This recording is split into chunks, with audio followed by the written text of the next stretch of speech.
Welcome to Good Luck Luk and our segment Heart to Heart Podcast. And today we have Loren, and who is had a little baby here and went through the fertility journey. And I want to also really kind of introduce what this program is about. Is really a program that we started back during COVID. I know it's like 6 years. I keep on saying 5 years, but then every year is added. 5 to 6 years ago, when the whole city was kind of crumbling down in some ways, and patients are still say, Dr. Luk cannot close. Don't have eggs. You better open and do my egg retrieval. And but the journey was so lonely. I was lonely. I didn't have lots of doctors. I mean, lots of centers was closed.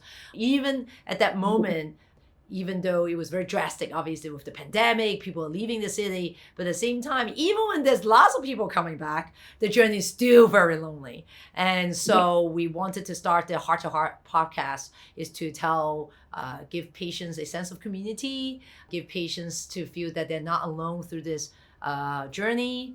And I know some patients even call themselves warriors, some Facebook group infertility, because it is very hard and lots of things to learn, lots of things to struggle with, not only once infertility, but what to do moving forward. And so I'm very excited today to welcome Loren, who is one of our patients from the past, and also Dr. Hayes' patient and to share her story with us. So thank you, Loren, for coming in today. Yeah, thank you for having me here. So Loren, I know you're primarily Dr. Hayes' patient, but I was just right before the podcast was asking, hey, how did you learn about Generation X? So I want to hear the story from the beginning. What year you met us, because I know it's, a couple years ago. And how did you find us? And from there. Yeah, absolutely. I don't think I could have written this story. It all kind of unfolded each step by step. But yeah, my husband and I started trying to conceive at the end of 2020. And I was met with recurring pregnancy loss. After, my third pregnancy loss, it was advised to see a fertility doctor. And so I was going to an acupuncturist who specialized in fertility at the time. And she recommended Dr. Mack and said that she specialized in reoccurring pregnancy loss. And so I went to see Dr. Mack and did 2 rounds of IVF with her. We found my husband had DNA sperm fragmentation, so he ended up having a surgery as well to help with that. And so, yeah, we did our first round of IVF, got 2 viable embryos from that cycle, did the transfer for the first embryo, and it didn't take. And so Dr. Mack recommended that we do another round of IVF to bank more embryos before doing another transfer because of my age. So I think I was 38 at the time then. And so, so we decided to do another round of IVF before doing another transfer. And we didn't get any viable embryos from that round. It was really, really disappointing and really hard. And so that's kind of when that decision, we said we would transfer that second embryo from that first round of IVF. And did you test it? Sorry, I know, Loren, you didn't go through that with me, but did you test the embryo? Did you, so it was sorry, to the audience, it would be a normal chromosome embryo that was tested. We call it euploid. Yeah, so they were both euploid embryos. And yeah, the first one implanted, but it didn't stay. And then the second one, when we transferred it, it never implanted. And how long did it go? The first one, it must be. The first one, it would probably maybe 3 to 4 weeks. It was by the time that second HCG that by the time the second the like pregnancy round of test. lab Yep. happened, yeah, my So my it's very levels were early. back. It was not even Yeah, heart rate, not yet at that point. no, But it must be very vulnerable because when this technology came out, which is around 10 years ago, and you're going through in 2021. So, well, it's actually yeah, more than 10 years, but it's still 5 years ago when people are loving it. Everyone's like, yes, this is the answer to the world of fertility. You now got normal embryo right, because we always blame on the embryo. So now, hey, it's normal. So you treat all these women perfectly then. But then when this happens, what did your doctor or yourself have to, how do you get answers? Because this must be like, what the heck, guys? You told me it was a normal embryo. Why did it not right, stick? Or why did I have a biochemical pregnancy? right. And yeah, that, I mean, it's really hard. And I think, what I learned from that is there's just so much unknown in this space that sometimes you have to just be as open as possible because, yeah, like even though the embryos came back euploid, they both failed to transfer successfully. And yeah, it's pretty, it was disappointing and kind of hard to swallow, and that's part of what kind of led us to the donor, down the donor journey as well, was just having, viable, quote, viable embryos, euploid embryos that weren't transferring successfully, and knowing that like I couldn't do another round of IVF. So yeah, and my second round didn't produce any viable embryos, and I can't even remember if we sent them for testing or not. And this was before you met us, right? It This was, was. It was before and you. Yeah, I did it all here in Austin. I see. In Texas. Yeah, Got you. yeah. And I want to hear a little bit because Lauren, remind me, how old were you for all this IVF cycle? You're quite young, just FYI. I mean, compared to my world of the fertility world, you're in your late 30s when you did. Yeah. I think I started. I think I did my first round of IVF at 38. I didn't have my baby until I was 41. So really in the thick of it for about 4 years, trying to get pregnant. Yeah, it was a really, really difficult and a really hard experience. And being, I mean, I know you say young, but being, of a more mature age, it felt like just a lot of pressure, and I was racing against the clock to have this baby and to start a family. Yeah. I love the fact that well, my patient always asks me how many more cycles, Dr. Luk, or when should I ever consider donor egg? It's a very tough question because I see how the couple may not want it or may have a little bit more energy and hope to get through the seventh or the sixth, the fifth cycle.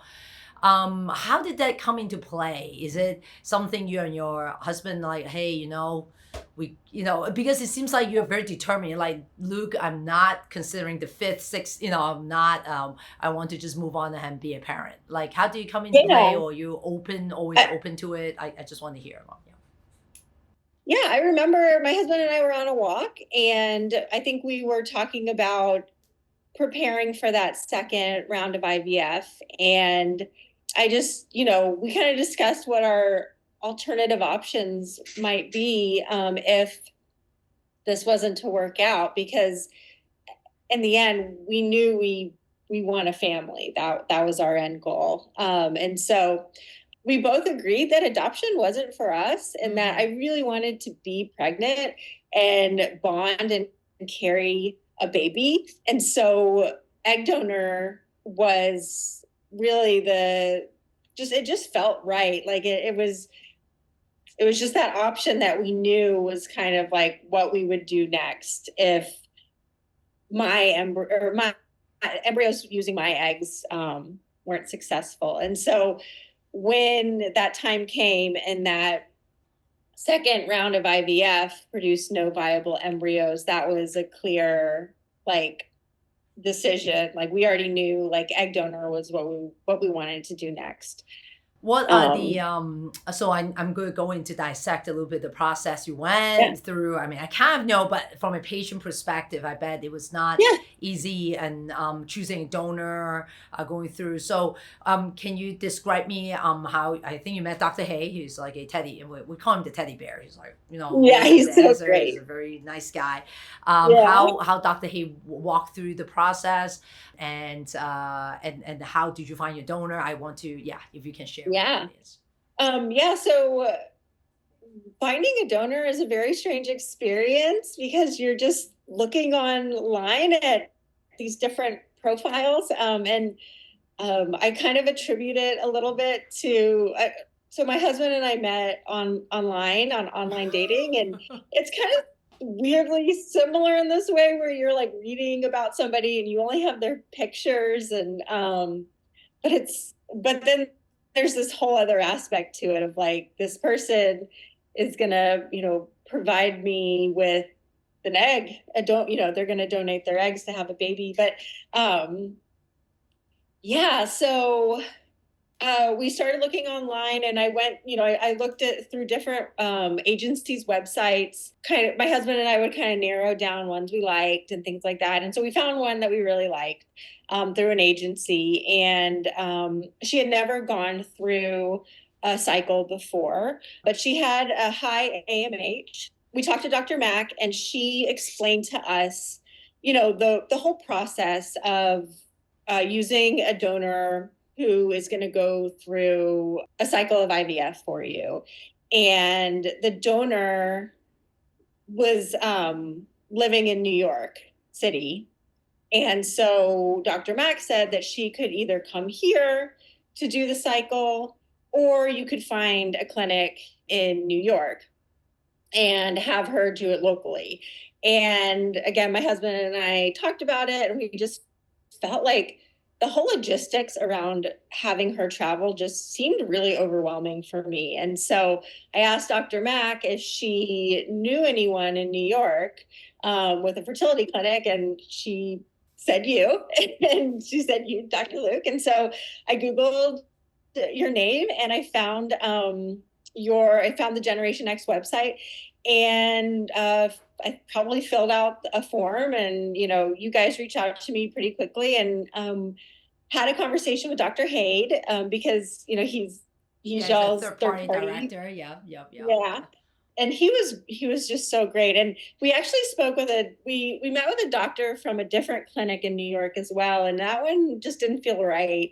So we knew, like, Dr. Haid he felt really like, he wanted to make this happen for us. And so, so we had the donor do a cycle of IVF. My husband flew to New York on the day of the egg retrieval, or the day before. And unfortunately, there were no viable embryos produced from the IVF cycle with the donor. And that was a big, big disappointment because, again, it just was one failure after another.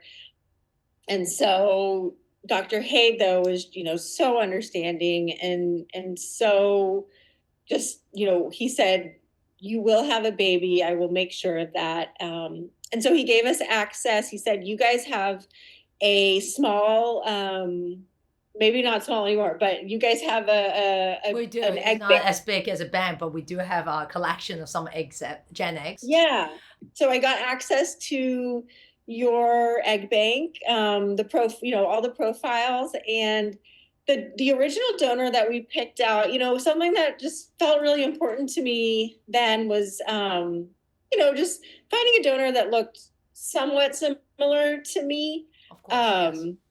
And so then when we were going through the Generation Next egg bank, we found two, we kind of narrowed it down to two different donors. And when we talked to Dr. Haid, and one of them looked similar to me, but had two unsuccessful transfers. So another family had transferred embryos using her eggs, and they were not successful. And Dr. Haid didn't have all the information, but he just, he said, this is, this donor, May not be good. this is what happened here.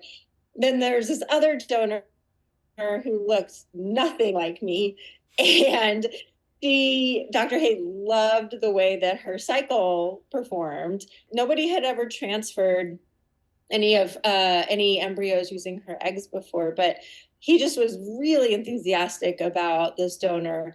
And so we went with Dr. Hay's advice, and we went with the donor that we felt like Dr. Hay was confident in the success. Yup. I want to know is it frozen eggs that you bought, or you did a fresh donor here at Generics? We bought frozen eggs. And so, we like to say we bought a dozen eggs, and actually a good amount fertilized and became embryos. And so, I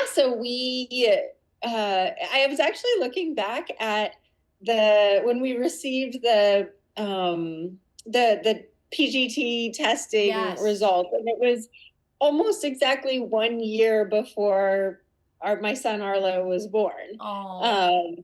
I know. And so we have a good amount of embryos. So we were ready to go. So the next decision to make was, do we transfer and bring the embryos to Texas? Here to Texas, or do we keep them in New York? And a friend suggested, don't as little handling of embryos as possible, So we decided to do the transfer in New York, which was actually really great. We had a little holiday vacation. We were up there the week of Christmas to do the transfer, and I met Dr. Hay in person, and and you guys still have the rest of our embryos. Yes, I was double check. I mean, we want to do another one because we've just been so happy with the experience. Lauren, Arlo was born full term. He was, It was great. And when was this happen? 2024 or 2023? Which year was? 2024. So Arlo was born August 29th, 2024. So he's 5.5 months old. Well, congratulations. And I'm so excited. So the process, it must be, and I don't know, but the reality is reality. So I like to share all the happiness, obviously, but also the hardship, because it must be huge financially to get to this point. Yes, absolutely. And I was fortunate enough that the company I work for does offer some fertility benefits. They provide up to $50,000 in fertility care that's reimbursable. So that was introduced as a benefit to employees right around the time that we were trying to decide about the donor egg. And so that's actually what opened that door for us, because we had paid out of pocket for 2 rounds of IVF, and then this benefit was introduced, and so the financial commitment is a lot, but I don't regret it at all. I think for most people who go through this, I was so narrowly focused, so hyper focused on becoming a mom and having a baby that I was willing to spend money and travel to New York. My husband traveled to New York 3 times, twice for to create embryos, and then the 3rd time he came with me for the transfer. And it was a big financial commitment, but no regret. I know you were selecting doctors, selecting donors, so I'm going to round up this conversation by asking, what did you see? Because this is very important. Patient always asks why, you choose certain doctor, or disappointed that you chose disappointed to choose certain doctor, or they were very excited about it and it worked. It was a match in heaven, So I would love to hear from you what attributes that Dr. Hay exudes that you felt like, wow, this is the one. Or what were you looking for that makes him your kind of doctor? Yeah, he was on board with what we wanted. The doctor that I met from a different clinic in New York, when we told him that we wanted to, we have a donor and we want her to go through a cycle locally, he started talking to me about how I could still possibly use my own eggs and do another round of IVF with some sort of like new type of Technology. science. Okay. Yeah, technology that was coming out. And I just felt like a no. I was like, that's not what I want. And I don't feel like I'm being heard. And then we met with Dr. Haid and he was like, yep, like just totally on our side, ready to support us. And that felt really great. So I guess Dr. is a good listener because Yeah, you have yeah. to. And also just Dr. Mack's recommendation of you, like it just felt like that connection was really nice to have and know. Like I really trust Dr. Mack. And so I would, follow and listen to any advice that she would give. Yeah, Dr. Mack, we didn't actually introduce Dr. Mack, and we'll play some of this. I will tag her when the YouTube comes out. But Dr. Mack is my colleague from Yale during our training. And so I think we all moved our separate ways a couple of years later. So I haven't seen her. You may see her more recently than I have seen her. When yeah. So this is amazing that we are somehow our patients always tie all the doctors' lives together. So this is now we have Arlo. So that's what's the better way to round up all our careers and stories. So Loren, thank you so much for spending time with us today. I'm truly appreciative for you to share your story, especially when it's a third-party story. Not many patients like to talk about, donor eggs and things like that. So I'm really appreciative for this sharing. So absolutely, yeah, I'm happy to share, and it really resonates with me what you said in the beginning. It is a very isolating experience, and so I love that you're working on creating community around this and just bringing people together who might be going through something similar. It's very nice. Thank you so much, Loren. I'll talk to you later. Okay, bye-bye. Okay, bye. Thank you.